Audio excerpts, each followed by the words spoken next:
In this Photoshop tutorial, we'll learn how to create a fun 3D pop-up effect similar to a children's pop-up book. So step 1 is making 2 copies of the background layer. We will do this by pressing Command J. So you're going to double click that and this will be our flat layer. So let's name it flat and then push enter or return. We're going to do that again by pushing Command J and it should come up flat copy, but then we're going to rename it pop-up. So right now we don't need our pop-up or flat layer, but we will come back to those. You just turn off the visibility by clicking on the eyeballs right there. So next we're going to make sure that we are selected on the background layer, and then we're going to make an adjustment layer with this little icon down at the bottom of the layers panel, and then we're going to select gradient because that's more fun than a plain background. Next we're going to click on the gradient and we're going to select the third icon from the left.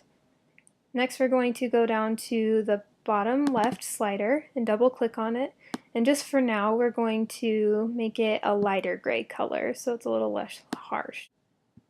So next we are going to turn on the visibility of our flat layer. We do this by clicking this little box and make sure that your flat layer is actually selected.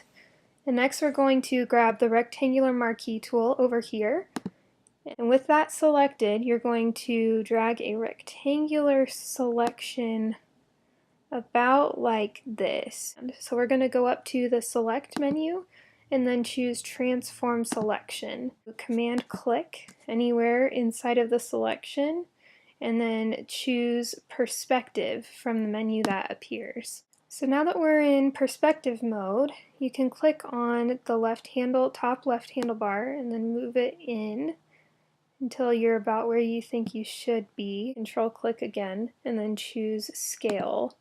Now that we're in scale mode, you're going to click the handle at the top of the selection, outline, and with your mouse just drag it down until you think that it's about somewhere where they are going to pop out of.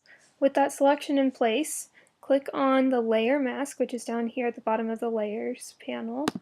So we're going to click this little FX icon down here, and then we're going to choose stroke. We're going to click that and then choose white, and then click OK. And then back inside the layer style dialog box, change the position, which is right here, to inside. So we're going to make it a little bit bigger, and it just kind of depends on the size of your image and also your canvas size as well, but mine is really large, so I'm making mine around 65 pixels. So we're going to go back to the layers and then turn on your visibility of pop-up and make sure that it is selected. So using your tool of choice, you're going to highlight all of your subjects, and this takes a bit, so I'm going to stop recording and then start back again when they are all selected.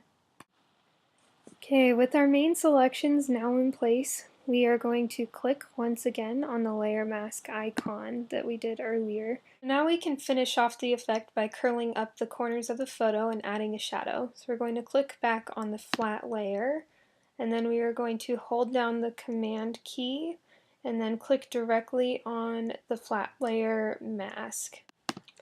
So next you're going to hold down the command button again on your keyboard, but then this time click on the new layer icon right here. You're going to double click on the layer name and we're going to name it Shadow. Then push return to accept the change. So we're going to go up to the edit menu and then choose the fill command. And then this pops up a fill dialog box. We choose the option of black, which it's already on right now. Make sure that your mode option is normal and that your opacity is 100 as well. And then click OK. So we'll come back to the shadow after we've curled the corners of our photo, which is what we'll do next. So click directly on the layer mask thumbnail and on the flat layer.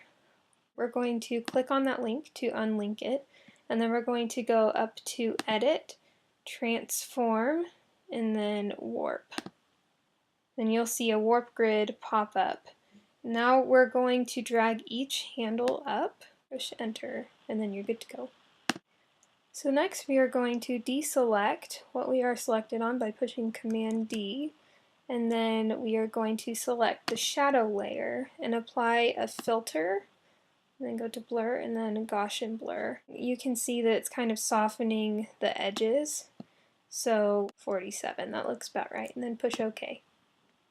Go up to the edit menu and then click free transform to make sure that the shadow actually looks like it belongs underneath the photo. So you can use your arrow keys or just drag these guys around some and play with it until the shadow looks like it's actually underneath the photo. At this point, you may choose to change your gradient by double clicking, and I like to just choose a rainbow pattern, or you can add noise to it, you can randomize, and this will give you a lot of different options to choose from. So I hope that you enjoyed this tutorial. Thanks for watching.